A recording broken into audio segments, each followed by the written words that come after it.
Olá pessoal, aqui é Paulo Ricardo do canal PLC com Engenharia de Software do portal da Indústria 4.0. Esse vídeo aqui é de lançamento de mais um desafio de programação, o desafio Magazine de Pallets. Bom, só para dar uma pequena introdução, o último desafio, o desafio solda manual, foi um desafio longo e a gente teve uma baixa muito grande na aderência das pessoas participando desse desafio.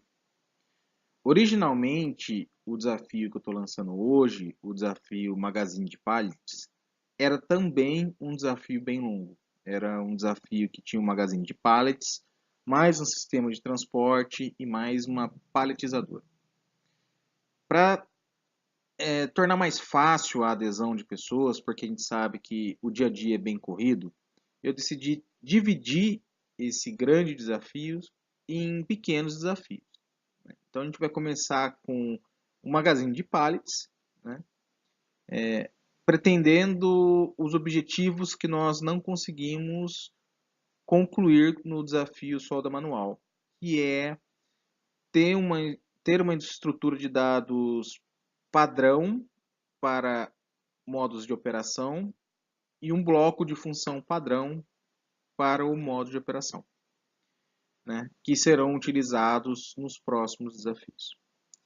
Então, o ambiente de programação continua sendo o mesmo, continua sendo o CodeSys, com o seu runtime, tá ok? O sistema vai mudar um pouquinho mais, a gente vai mudar se no desafio solda manual a gente utilizou Ethernet IP, para esse desafio a gente vai configurar uma rede Profinet, né? Então nós vamos ter um módulo Siemens ET200SP e uma unidade pneumática EX600 da SMC.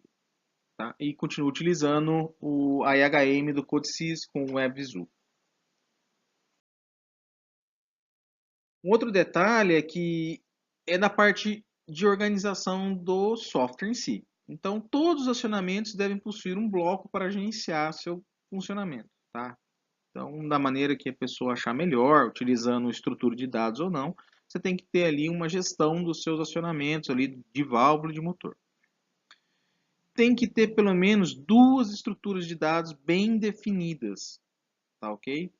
Essas estruturas, além da que é pedido de modo de operação, ela tem que ter ali, pelo menos para a válvula, para o motor, ou para uma falha, né? Qualquer uma que seja.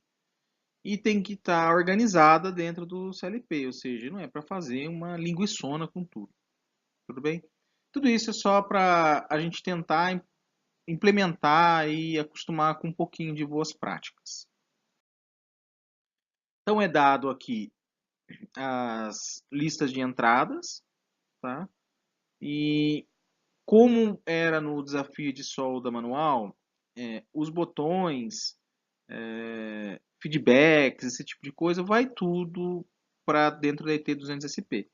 Enquanto sensores de cilindro, esse tipo de coisa, vai para o bloco de válvula. Tá? É uma ideia de passar como seria uma aplicação real, onde geralmente assim funciona. A gente divide dessa forma, até por causa de cabeamento em campo, etc. Tá ok? Então aqui a gente tem a continuação das entradas, né? Com os sensores dos cilindros do garfo, né? Presença de pallet, etc. Logicamente tem uma lista de saídas, né? Que contempla sinalização também, tá ok? E uma pequena visão do que é esse desafio. Então, em teoria, eu tenho aqui um magazine de pallets que ele fica em cima de um transportador 1, ou seja, ele vai depositar o pallet no transportador 1, e esse transportador 1 transporta o pallet para o transportador 2. São transportadores de corrente. Um detalhe, o transportador 2 não faz parte do controle desse projeto, desse desafio, tá? Então, basicamente, vamos colocar assim, ele está só transferindo o TR1 ligando quando está vazio o TR2, a gente tem um sinal para isso, está lá na lista de entradas e saídas. Tudo bem? Ou seja, é para ficar bem simples, é um magazine e um transportador, é muito simples. E aqui, para quem não conhece, né, um esquemático de como é um pallet, né, não é um desenho do magazine, desculpe, não é um desenho de um magazine, né, é só um esquemático para entender, né, como funcionaria. Eu tenho aqui o desenho também, como é um pino entrando dentro do pallet, né? Tem um esquemáticozinho aqui do lado direito, né? Essa vista lateral. Ela tem os bloquinhos do pallet, né? De suporte do pallet e os pinos entram dentro desse suporte ali, né? São 4 pinos, dois de cada lado para dar sustentação ao pallet. Né? Esse é um modelo mais comum que a gente vê por aí. Só para poder entender. Aí é parte do desafio tentar aprender como funcionam os equipamentos. Se alguém der uma pequena busca no Google, vai encontrar lá várias imagens de magazines e também vídeos de magazines funcionando. Tá?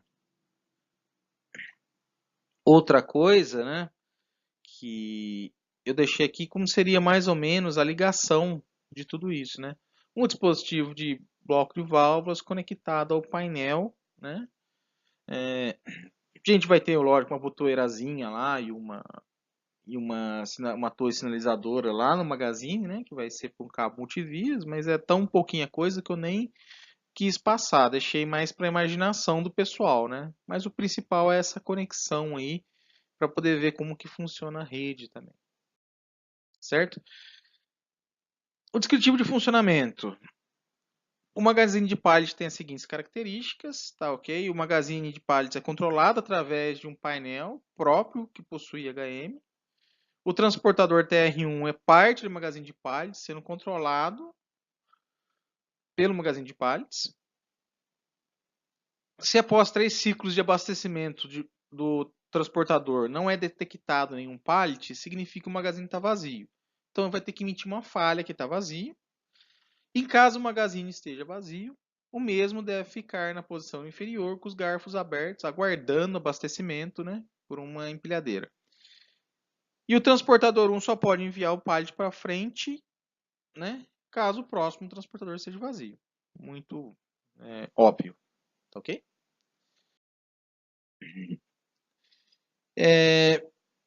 Ele tem como sequência de funcionamento: o magazine vai para a posição de abastecimento embaixo com garfos abertos, aguarda a confirmação de abastecimento, né?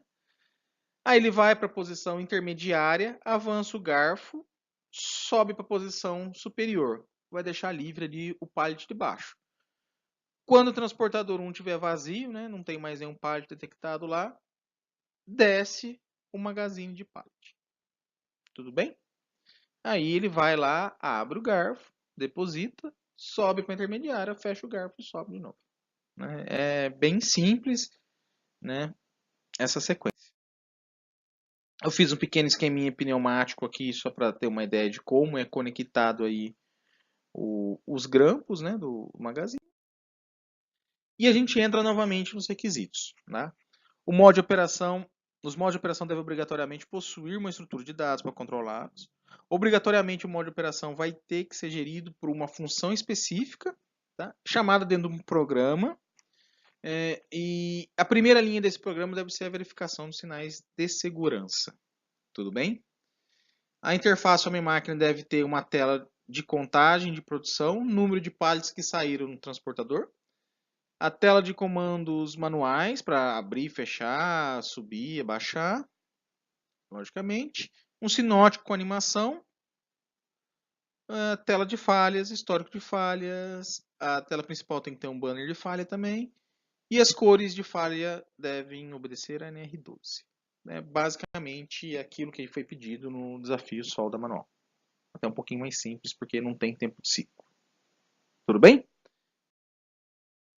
Novamente, a gente pede a documentação dos blocos que forem gerados, a digestão lá de modo de operação, né? E um fluxograma ou uma planilha de status com a sequência de passo automático, né? Coisa que dessa vez eu não estou fornecendo, eu só falei, e dessa vez, diferente dos outros, eu não estou dando a sequência automática. Vocês vão ter que montar essa documentação. Isso aí é um exercício de documentação. Então, muito obrigado a todos, né? Todas as dúvidas devem ser enviadas para o grupo de discussão no Telegram. Outra coisa, a apresentação em PDF do desafio está no artigo dentro do portal, tudo bem? Ela vai estar lá, é só fazer o download. Juntos somos mais fortes, software colaborativo, software com engenharia de software. A gente está dando o primeiro passo.